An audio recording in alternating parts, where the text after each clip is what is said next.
Hola a todos, todas y todes quienes nos están viendo en esta entrevista que tiene un carácter especial porque la estamos desarrollando en conjunto con nuestra compañera Rafaela Ruilova. Ella es historiadora de la Universidad de Chile y es parte del staff de editores de la revista que semana a semana sacamos a través de La Izquierda Diario, que se llama Ideas Socialistas. Estamos haciendo esta entrevista especial para poder conocer desde adentro, por decirlo de algún modo, cuál fue el proceso que se vivió hace un poquito semanas atrás en Estados Unidos con las elecciones, donde vimos un hecho político de envergadura internacional, en una elección donde sale como perdedor, lo vemos también incluso en los memes como loser, Trump. Queremos hacer esta entrevista a Jimena Vergara, ella es compañera de Left Voice en Estados Unidos y queremos en primera instancia que todos y todas y todos quienes nos están mirando a través de esta entrevista sepan qué es lo que vive Estados Unidos, cuáles son las reflexiones que están haciendo los compañeros de Left Voice en Estados Unidos y también qué es lo que está pensando la gente allá. Hola Jimé, hola Rafa, ¿cómo están? Hola, hola. Hola, hola Rafa, saludos desde Nueva York. Hola Jimé, muchas gracias. Qué bueno que podamos estar en esta entrevista. Jimé, como te adelantábamos un poquito, nos gustaría saber, primero que todo, para tratar de entender un poco más lo que está pasando en Estados Unidos, nos gustaría saber cuáles fueron las características principales que tuvo el gobierno de Trump. Puedas referirte principalmente incluso a cuáles fueron las características que marcaron la política hacia las mujeres, hacia los migrantes, y también nos gustaría saber qué caracterizó al gobierno de Trump en términos de las políticas sociales y económicas que marcaron su gobierno, que hoy día termina con el triunfo de Biden, pero que de alguna u otra manera todos y todas, millones a nivel internacional, estuvimos expectantes y siempre atentos de lo que pasaba en el gobierno de Trump. Esos dos aspectos nos gustaría saber en primera instancia antes de referirnos y meternos a las elecciones de lleno, Jimé. Claro que sí. Bueno, como probablemente saben, Trump gana la presidencia en el 2016 y pues básicamente la elección en Estados Unidos del 2016 fue un referéndum contra el neoliberalismo, ¿no? Es decir, Trump gana la presidencia con un discurso de ultraderecha, ¿no? Contra las mujeres, contra los migrantes, efectivamente, muy racista, muy misógino, pero también con un discurso muy afilado contra el establishment, ¿no? Es decir, los políticos tradicionales, tanto del Partido Demócrata como del Partido Republicano, y con un planteamiento de que todo lo que hicieron las administraciones anteriores llevó a la crisis económica a sectores muy amplios de los trabajadores en Estados Unidos, de las clases medias, y que él iba a recuperar los salarios, reabrir industrias, recuperar la economía y mejorar las condiciones de vida, ¿no?, de estos sectores.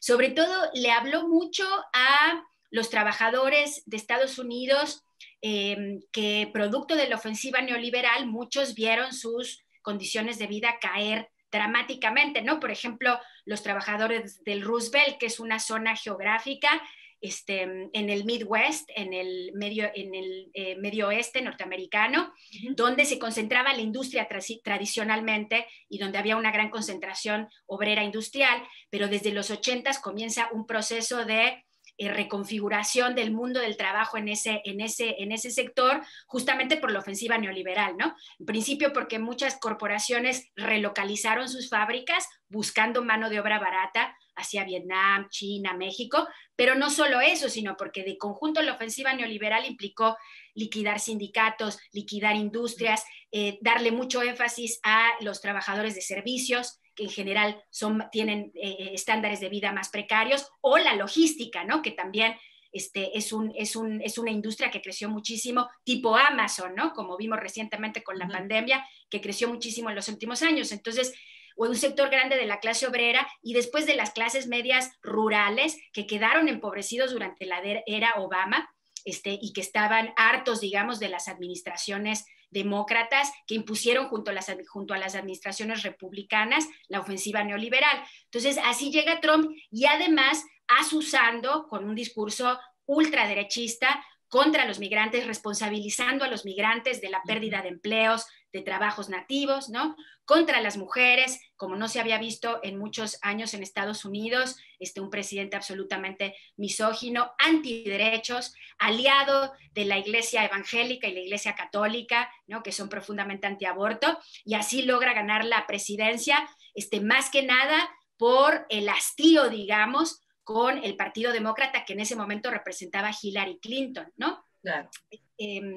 Sí, y en el terreno internacional también es importante decir, el trumpismo se presenta como una alternativa proteccionista contra el neoliberalismo. Al final de cuentas no logró imponer una agenda totalmente proteccionista a nivel global, porque es muy difícil, ¿no? Retroceder en el grado de globalización que han alcanzado las cadenas de valor, la economía internacional, etcétera, pero sí logra cambiar la agenda con medidas muy agresivas en el terreno de la política imperialista, por ejemplo, sobre América Latina, como lo vimos en Venezuela, en Bolivia, donde apoyó el cambio de régimen, el golpe militar, ¿no? Sobre México, etcétera, pero al mismo tiempo no logra, digamos, confrontar al capital hegemónico que se ha beneficiado durante décadas de la globalización y la ofensiva neoliberal que les ha permitido a las grandes transnacionales norteamericanas explotar la mano de obra barata, ¿no? En toda la periferia capitalista, ¿no? Entonces, este es el signo del gobierno de Trump. Creo que otra característica importante es que es un gobierno que, si bien no prescinde de las instituciones de la democracia estadounidense, ¿no? Tenía que negociar con el Congreso y con el Senado, etcétera, sí va a ser un gobierno con más medidas autoritarias, ¿no? Por ejemplo, el cierre de fronteras, ¿no? Eso impactó a Latinoamérica de manera muy, muy, muy importante cuando veíamos en las noticias, por ejemplo, a mujeres migrantes encerradas a sus hijos más pequeños en jaulas separadas de sus familias cuando se buscaba cruzar las fronteras. Fueron cuestiones que impactaron hasta el día de hoy, de hecho.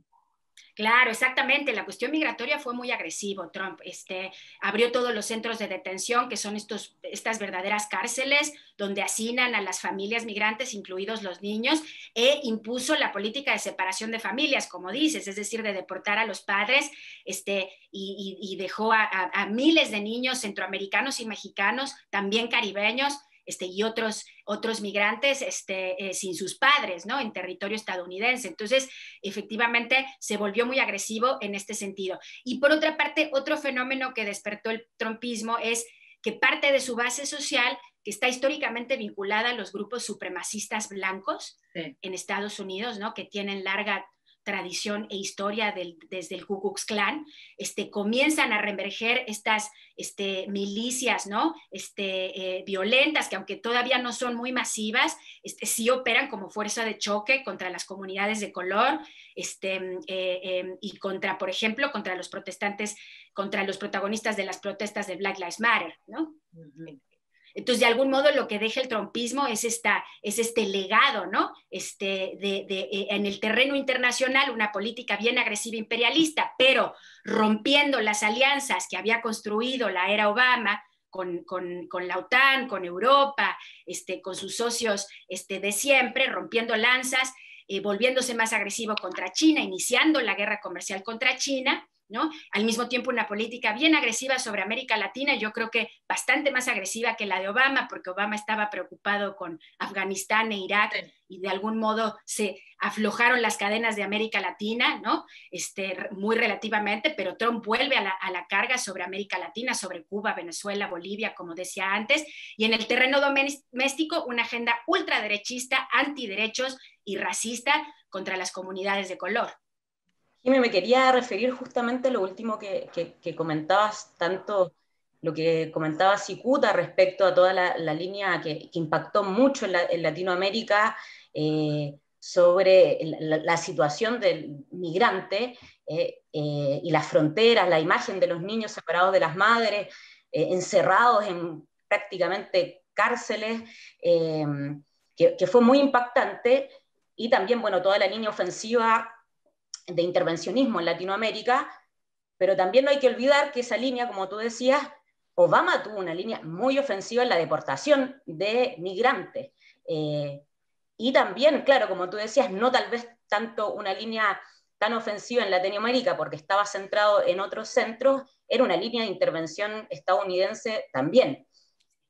Sí, efectivamente, hay una cosa importante. Los dos partidos del sistema bipartidista, ¿no? En Estados Unidos, aunque si bien están cruzados por grandes divisiones en este momento, tienen y han tenido un acuerdo estratégico respecto al rol imperial de Estados Unidos, ¿no? Sobre las semicolonias. Y eso implica un montón de políticas, o sea, desde luego las deudas contra los países latinoamericanos impulsadas por el FMI, que son onerosísimas, pero también las políticas de cambio de régimen en Venezuela, ¿no? Obama también era activamente anti Chávez y estaba en contra del gobierno venezolano, lo mismo con Evo Morales. Lo que pasa es que nosotros siempre decimos, la misma agenda imperialista, pero con un traje más multilateral en el caso de los demócratas, ¿no? Que parece más civilizado, entre comillas, porque en realidad Obama se le conoció como el señor de los drones, porque fue el presidente que más bombardeos teledirigidos utilizó, y también más suave con respecto a la cuestión migrante, pero no fue suave porque los centros de detención empezaron con Obama y efectivamente Obama es el presidente que más ha deportado. De alguna manera en materia migratoria lo que hace Trump es radicalizar la agenda antimigrante que tienen los dos partidos, digamos, ¿no? Con la aparición de estos centros de detención y una persecución redoblada por parte de ICE, que es la política migratoria a los trabajadores sin papeles en Estados Unidos. Efectivamente. Uh-huh. Oye, Jime, para poder irnos metiendo un poco a lo que ya todos estuvimos expectantes las últimas semanas, hemos sabido que Trump, al menos en distintas versiones, memes, noticias serias, noticias formales, los medios de comunicación aún no reconoce abiertamente su derrota. Planteaba también de manera enfática que estaba haciendo un proceso electoral que estaba truncado, que estaba intervenido. Lo dijo. Claro, ¿cómo? Dijo directamente que había sido un proceso fraudulento. Claro, que había sido un truculento y todo, pero ¿qué es lo que dice en ese sentido?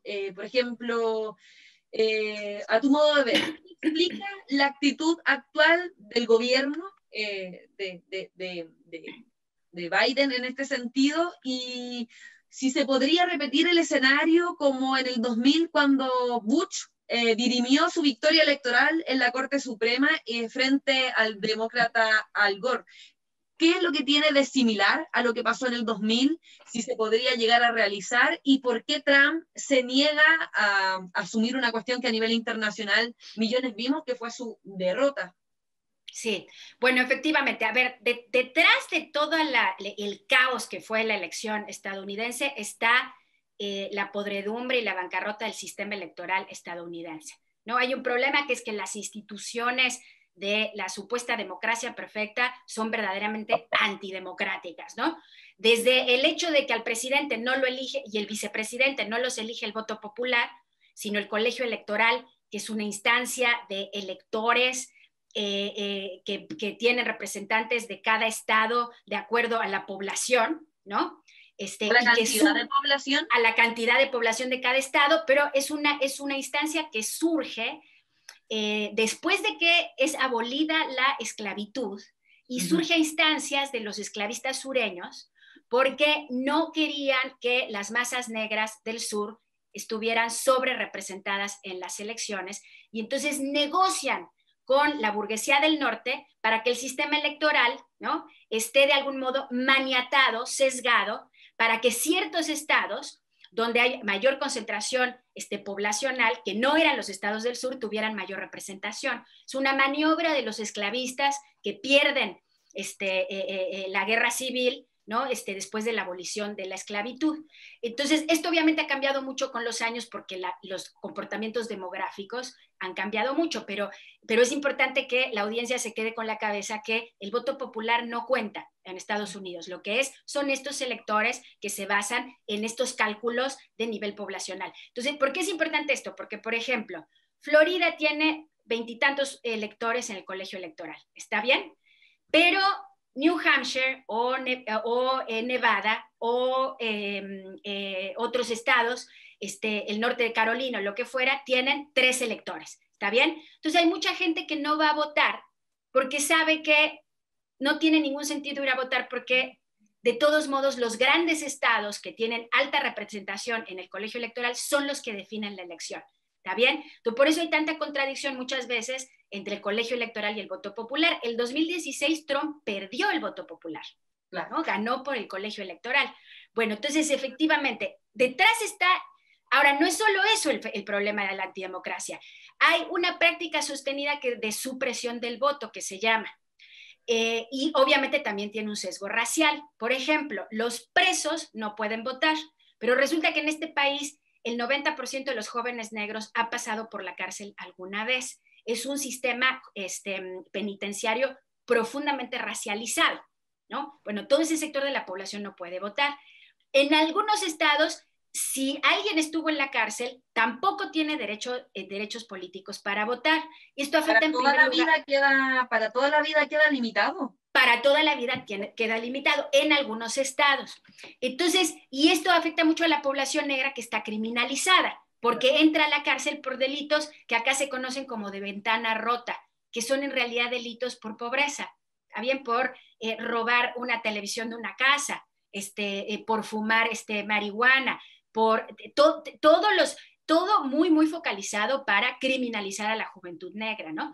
Y hay otros miles de mecanismos de supresión del voto. Lo mismo, las comunidades negras en general viven en los suburbios, alejadas de los centros urbanos, o algunos viven en las ciudades, pero en barrios donde las urnas electorales quedan muy lejos, tienen que tomar transporte, tienen que viajar mucho tiempo para poder ir a votar. Es decir, hay toda una serie de cuestiones que hacen a este fenómeno de supresión del voto, ¿no? Que es muy importante. Contra las comunidades negras y contra las comunidades latinas también, ¿no? Además de esos elementos estructurales que hacen a la supresión del voto, también vimos una línea muy ofensiva de la base social supremacista blanca de Trump en algunos estados de directamente ir en masa a bloquear la votación. Exactamente. Bueno, y en esta elección todo se volvió más complicado por la pandemia. Y me voy a referir a esto que decías, Rafa. ¿Por qué? Porque pues la gente no puede asistir presencialmente a votar. Acá siempre ha existido el voto por correo o voto a distancia, pero nunca había sido tan generalizado porque, claro, mucha gente decidió votar por correo por la situación específica de la pandemia. Entonces, ¿qué pasa? Que lo que hace Trump desde antes de la elección, porque aparte hay que recordar que acá se empezó a votar un mes y medio antes del 3 de noviembre de acuerdo al estado, o sea, el voto remoto o voto por distancia empezó a entrar desde mucho antes. Entonces Trump arremete contra el derecho democrático elemental del voto por correo diciendo que es fraudulento, que es ilegal, y llama a su base social a movilizarse para que los votos por correo no lleguen a las urnas o no sean contabilizados, ¿está bien? Entonces, y fue lo que vimos, las escenas que vimos el 3 de noviembre con estas milicias movilizadas, intimidando a los votantes, o mandando, también hubo casos masivos de envíos de amenazas por correo a votantes demócratas, etcétera. Entonces, hubo una clara intencionalidad de Trump de inhibir el voto, digamos, ¿no? Ahora, al final no le alcanzó. Y en realidad yo creo que lo más importante de este proceso electoral que hay que tomar en cuenta como dato es que ha sido la elección con más participación de la historia de Estados Unidos en 100 años. O sea, la gente se volcó a las urnas más o menos entre 150 a 160 millones de personas, que es muy alto de acuerdo a los índices en Estados Unidos. Y de esos ciento y tantos millones, 100 millones entraron por correo. Trump sabía que por lo menos, todo el mundo sabía que por lo menos el 80% de este voto iba a ir para Joe Biden, digamos. ¿Por qué?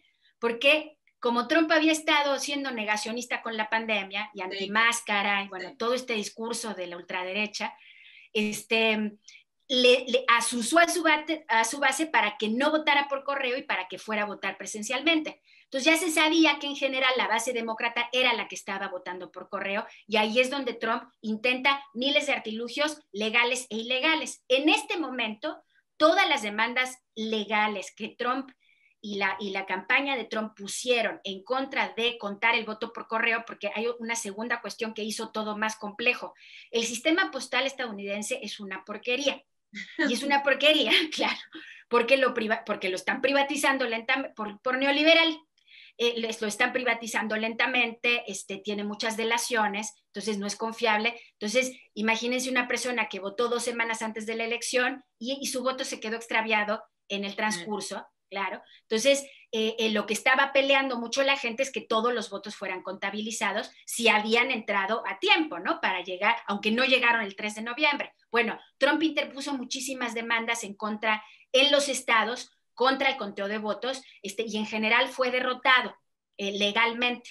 En el momento actual, Trump está diciendo que él ganó la elección y que iba a impugnar. Para ser claros, esto no parece que va a prosperar bajo ningún punto de vista, porque ya hay un gran acuerdo entre Wall Street, el capital hegemónico, el Partido Republicano, sectores importantes ya dijeron que Biden ganó. Es decir, Trump se está quedando solo. Bueno, hoy hasta salió que Melania Trump, la esposa, y su yerno, lo iba a decir en inglés y se me chispoteó, pero efectivamente, que hasta el yerno que hay rumores que le están diciendo que tiene que reconocer la elección. O sea, en este momento Trump se está quedando solo.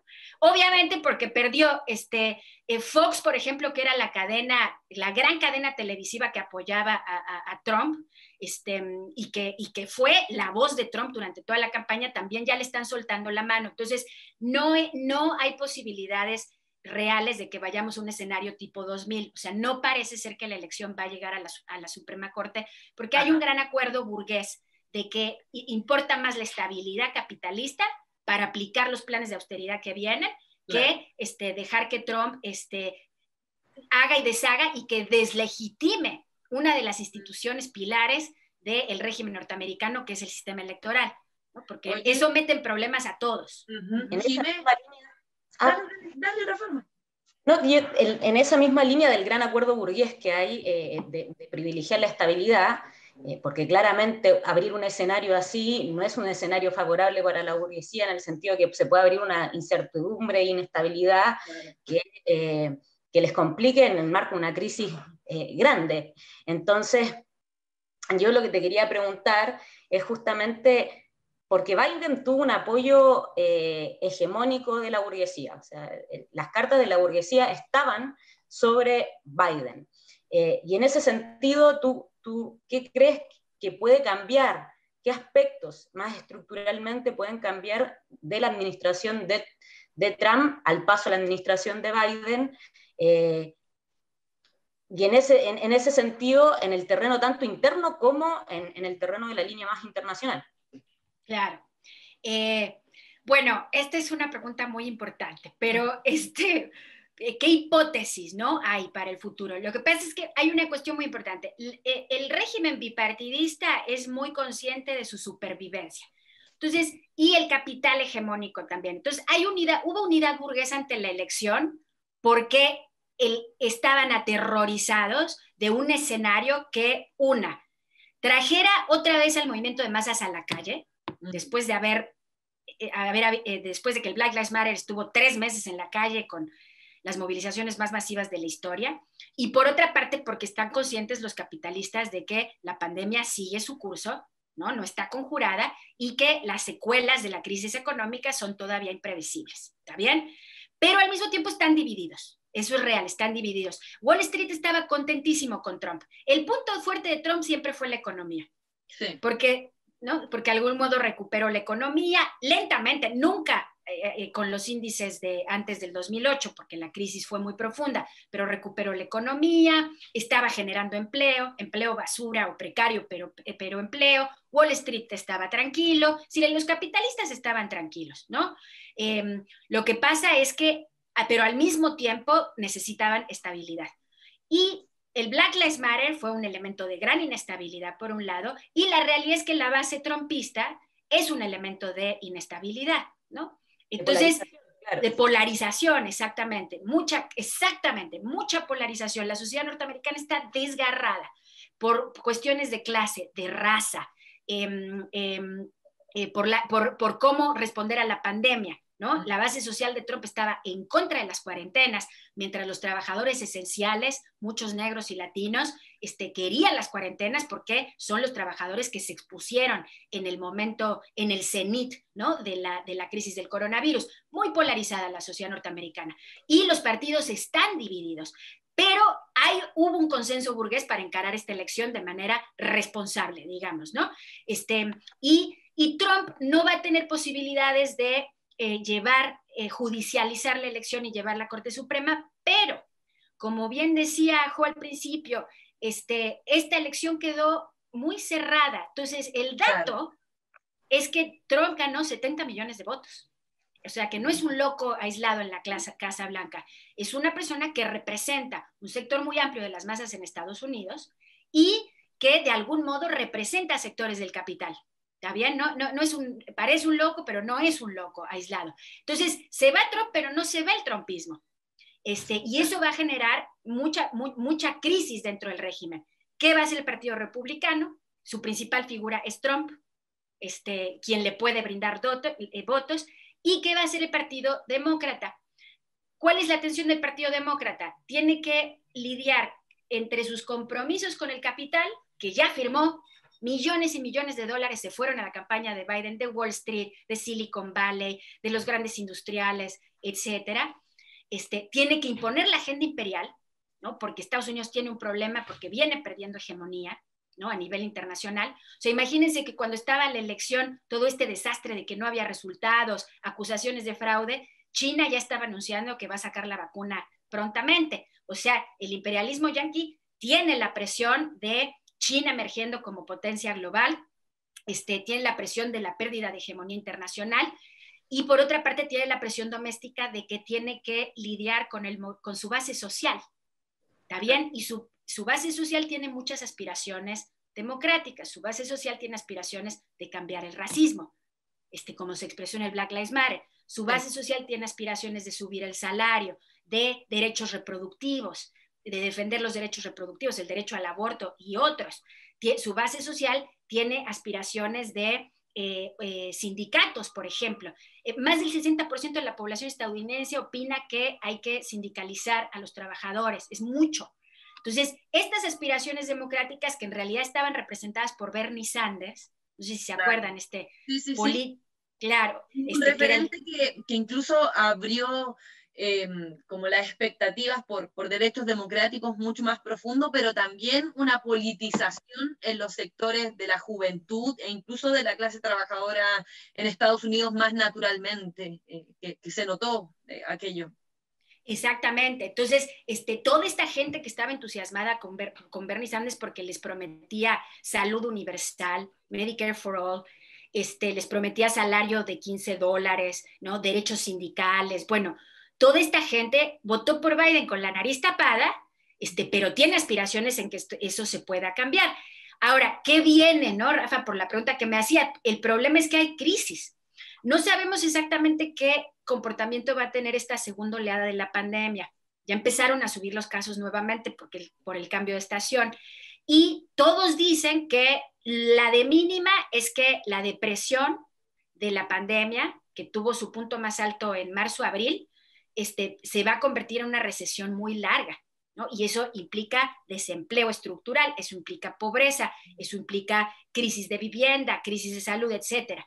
Entonces, Biden está en condiciones de hacer concesiones, todo parece indicar que no, y aparte tiene muchos compromisos con el capital. Entonces, esto puede abrir la puerta a que el Black Lives Matter, el movimiento de trabajadores precarios y esenciales que se manifestó al principio de la pandemia, que está ahí latente, que no fue derrotado, pueda reemerger.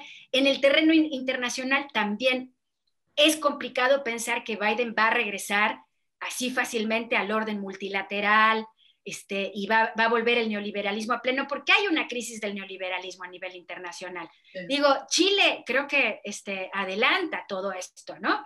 El país neoliberal por excelencia, que entró en una gran crisis, el proyecto neoliberal, yo creo que es la expresión nacional de un fenómeno internacional. Entonces, tiene patas cortas un multilateralismo del tipo Obama bajo la era Biden, que va a tener que enfrentar su declinación frente a China, que va a tener que reforzar las cadenas sobre América Latina en un momento complejo, porque los gobiernos de derecha, que eran aliados del imperialismo, en este momento están débiles, ¿no? Porque ganó Evo Morales en Bolivia, Alberto Fernández. Digo, aunque sigan siendo gobiernos capitalistas, siempre es mejor para Estados Unidos contar con gobiernos bien títeres, ¿no? Y bien cercanos, como Piñera, como también Bolsonaro en Brasil. Como Bolsonaro, exactamente. Entonces, bueno, de hecho, Chile fue una derrota.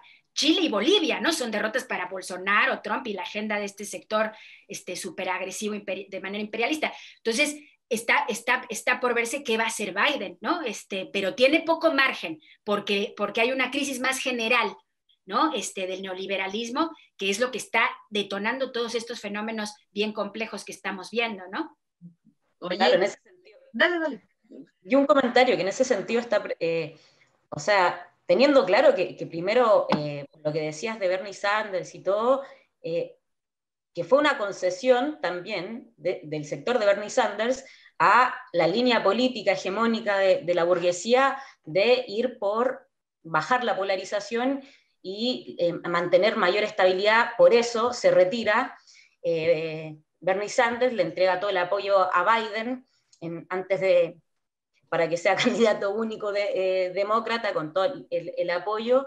¿Y por qué? Porque Biden, ¿quién es? Un demócrata completamente moderado, neoliberal, que era una de las mejores cartas para los demócratas y la burguesía para poder enfrentar y tratar de bajar aguas y tratar de descomprimir la polarización, ¿cierto? Pero eso está enfrentado a un escenario de probablemente que pierda la mayoría en el Senado de los demócratas, en un marco de una crisis internacional económica, de la disputa que tiene más estratégicamente con China, y de tener que responder a las expectativas de masa de su propia base social, que va a empezar a chocar probablemente con esas expectativas, porque grandes concesiones probablemente es muy difícil que haga, tanto por su programa mismo como por la situación y las condiciones, la situación económica internacional. Sí, exactamente. Rafa, yo quería detenerme un poco en el ala izquierda demócrata, porque así nos podemos adentrar un poco en los fenómenos por izquierda, ¿no? Que se están desarrollando. Sí, efectivamente, como dicen, o sea, Bernie Sanders fue probablemente uno de los políticos más influyentes en Estados Unidos durante los últimos 4 años, ¿no? Y por levantar este programa, la representación política de una nueva generación, en realidad ahora de 2 generaciones, ¿no? La llamada generación millennial, que ya pasó por la crisis del 2008, y que fue la sustancia de el Occupy Wall Street, ¿no? Que estuvo también en la Women's March, en la Women's Strike, ¿no? Luchando en la huelga de mujeres, ¿no?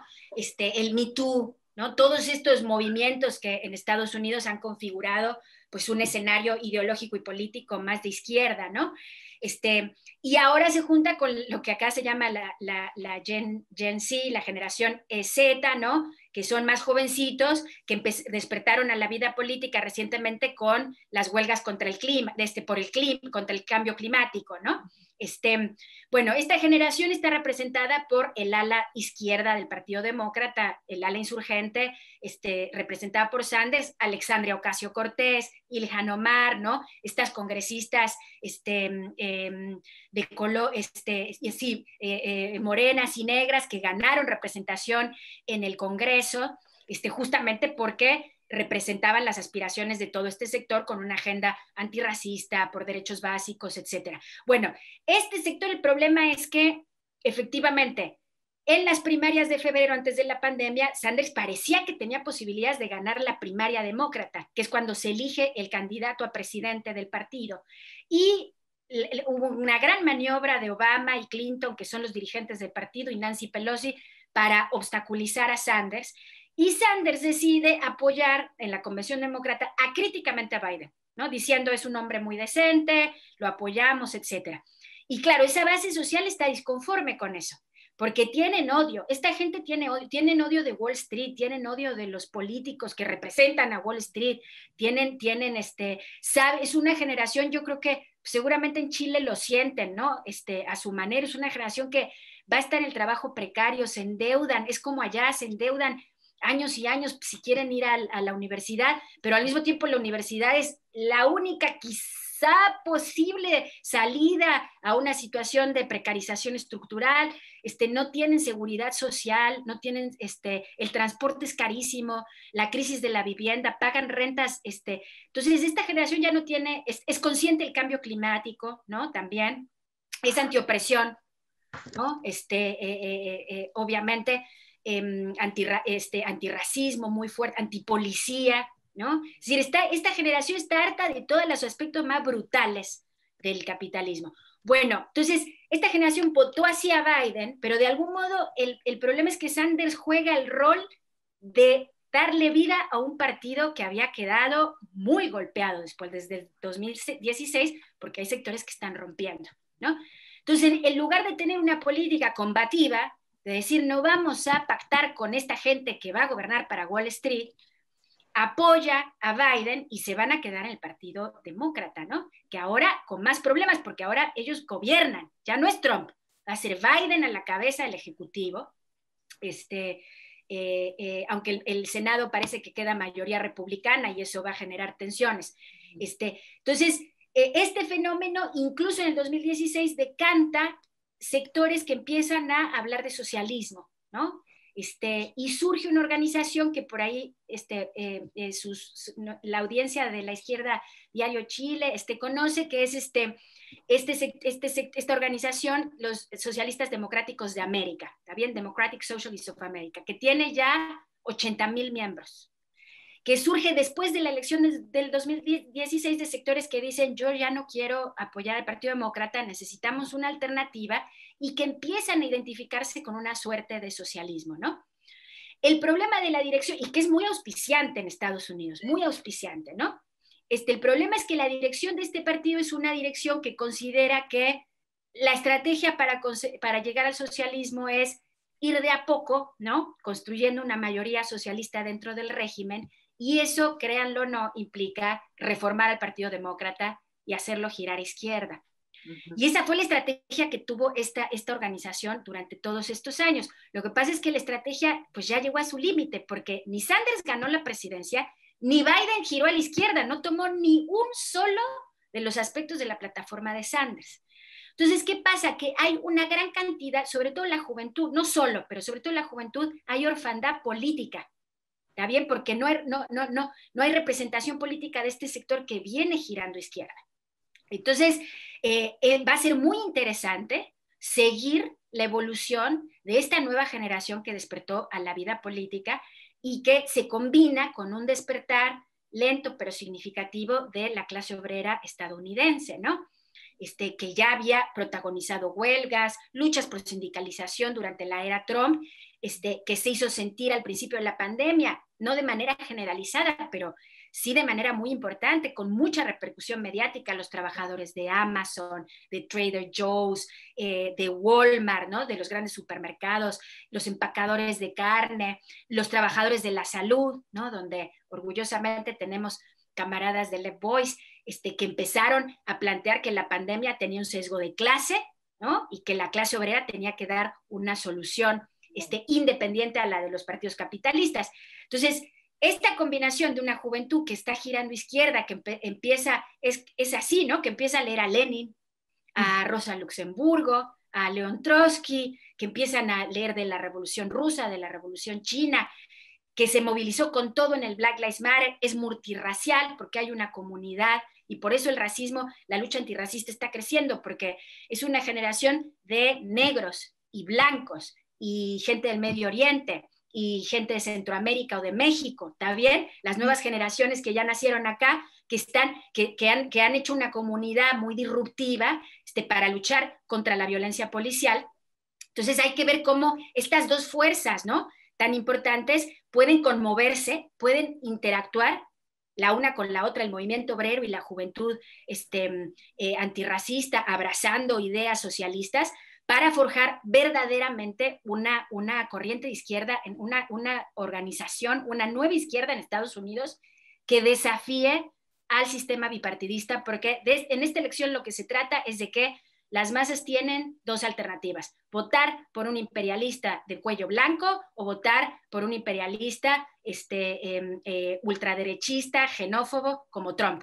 Esa es la alternativa que tienen, ¿no? Desde allí, Jimé, como para también ir finalizando la entrevista, que ya algo adelantabas ahora como en términos de las perspectivas que piensas que podría haber para poder superar este proceso y todo.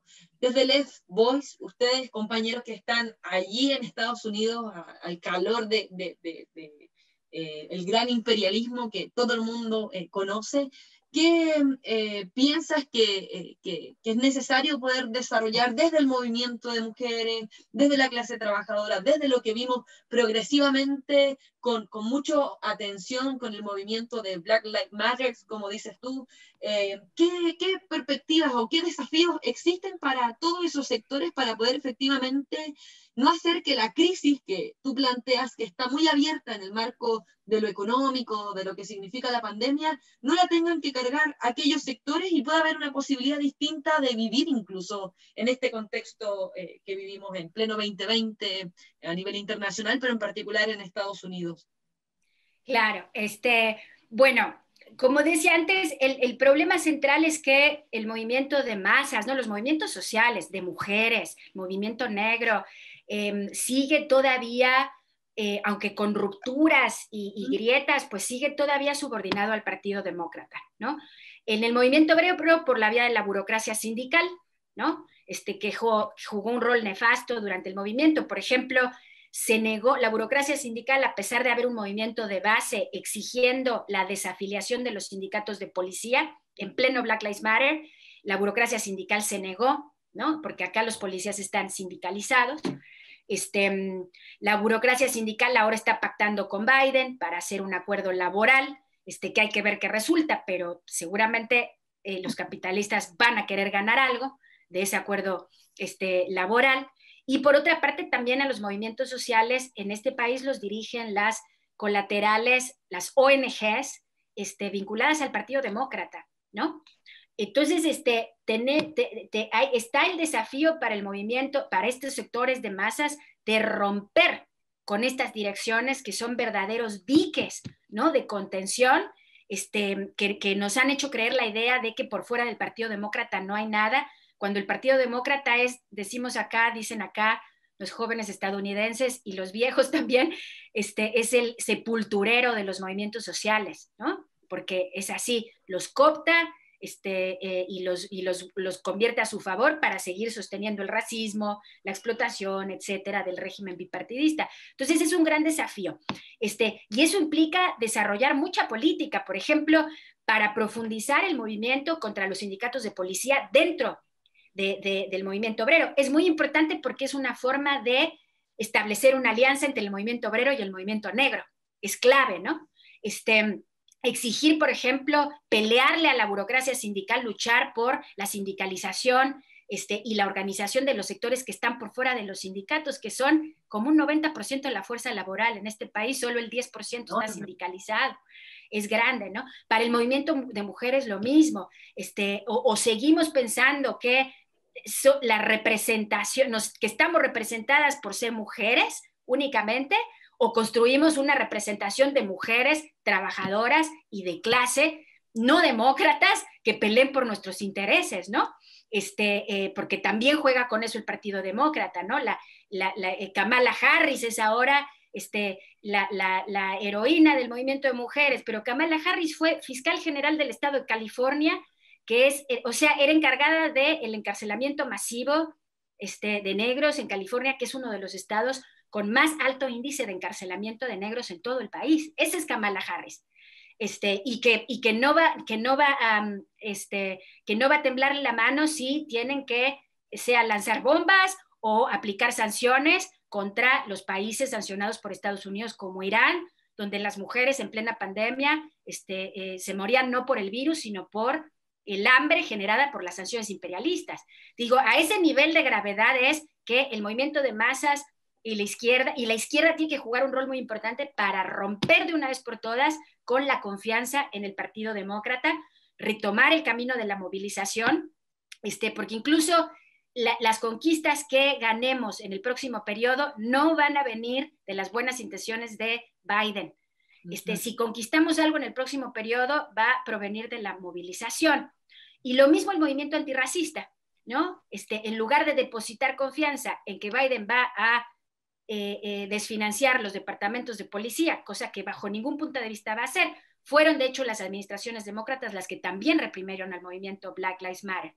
Entonces, el movimiento antirracial tiene que dejar de confiar que va a haber reformas que combatan el racismo estructural, que provengan de una administración Biden, que confiar en nuestras propias fuerzas. Pero, y hay otra cuestión que no quería dejar de decir, porque creo que también tiene paralelos con la situación en Chile. Eso no quiere decir no pelear en el terreno electoral, ¿no? Quiere decir construir una alternativa electoral basada en la lucha de clases, y que verdaderamente represente los intereses de los trabajadores, del movimiento antirracista, de la juventud, de las mujeres, del movimiento LGTB, etcétera, que tiene que ser para nosotros una alternativa socialista. ¿Por qué? Esta gente que se identifica como socialista, que opina que Alexandria Ocasio-Cortez es socialista, pero que puede radicalizarse al calor de la experiencia que se dé con la crisis, tranquilamente votaría por una mujer negra, socialista, que verdaderamente desafíe la hegemonía del Partido Demócrata sobre nuestros movimientos. Desde luego, porque ahí hay un fenómeno, ¿no? Claro. Esta insurgencia demócrata no está sola, detrás hay una gran base social. Tiene que haber una organización de izquierda que haga una experiencia con este sector para decir, no, vamos a votar a nuestros representantes mientras luchamos en la calle, ¿no? Para desafiar la hegemonía del Partido Demócrata y la cooptación a la que hemos sometido durante décadas por parte de uno de los pilares del régimen imperialista, ¿no? Esa es una tarea. Quería rápido decir una cosa, otra tarea muy importante. Tiene que surgir en este país, esa juventud tiene que volcarse a la lucha antiimperialista sin tregua.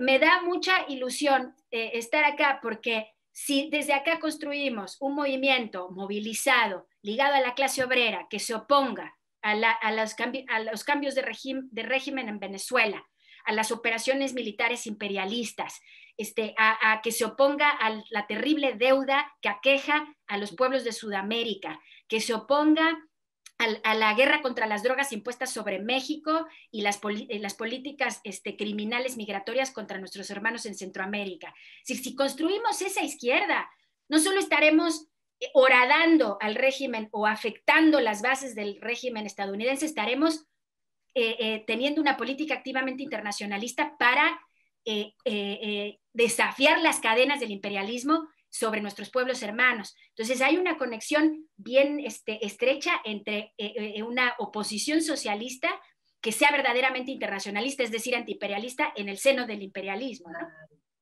Claro, y qué tarea estratégica más importante justamente construir esa alternativa en el seno del imperialismo que luche, como tú decías, también en el terreno electoral, pero sobre todo para poner esas tribunas al servicio de desarrollar la lucha de clase y esa unidad estratégica fundamental de la alianza entre oprimido y explotado, entre el movimiento negro que ha luchado muy fuertemente en conjunto también con sectores de la juventud blanca, que ha luchado contra la brutalidad policial, pero que otro sería el escenario si toda esa energía se transformara también en una energía que le dé una lucha brutal a la burocracia porque hayan paralizaciones efectivas, movilizaciones con paro donde le duele las ganancias efectivamente a los capitalistas.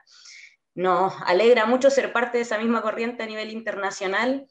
Un gusto haber estado, aquí tenemos una tarea enorme también, estamos en ese proceso, desarrollando todas las campañas para poder, la campaña contra la libertad, o sea, por la libertad de los presos políticos, que hoy en día todavía hay un montón de presos políticos, es justo en un marco de que se acaba de realizar hace poco tiempo el plebiscito, y que justamente el régimen y la burguesía lo mostró como un gran acto democrático, ¿no? La fiesta de la democracia, pero en base a mantener la impunidad.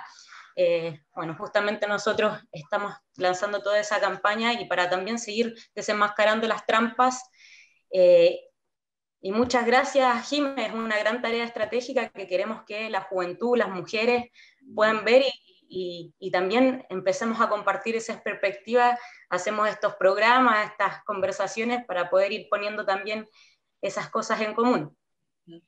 Muchas gracias, Jimé, por haber participado y también agradecer a quienes nos están mirando en esta entrevista especial desde La Palanca en Hermandad, como se diría acá, con Ideas Socialistas, donde está nuestra compañera Rafaela Ruilova, historiadora de la Universidad de Chile y quien es parte también del staff permanente de Ideas Socialistas Chile, y a Jimé de Left Voice. Como decías tú, Jimé, para nosotros, quienes vivimos al otro extremo del mundo, ver lo que fue el movimiento Black Lives Matter también fue una cosa de pensar, chuta, al centro del imperialismo, la gente despierta, se moviliza, critica, cuestiona profundamente la policía, y ese ejemplo es el que también con mucha fuerza puede despertar a otros sectores a nivel internacional y entender que incluso en las garras del imperialismo hay posibilidad de transformar y acabar con esta sociedad capitalista de opresión y explotación de millones en el mundo, y que se puede dar vuelta a la tortilla, como se diría también.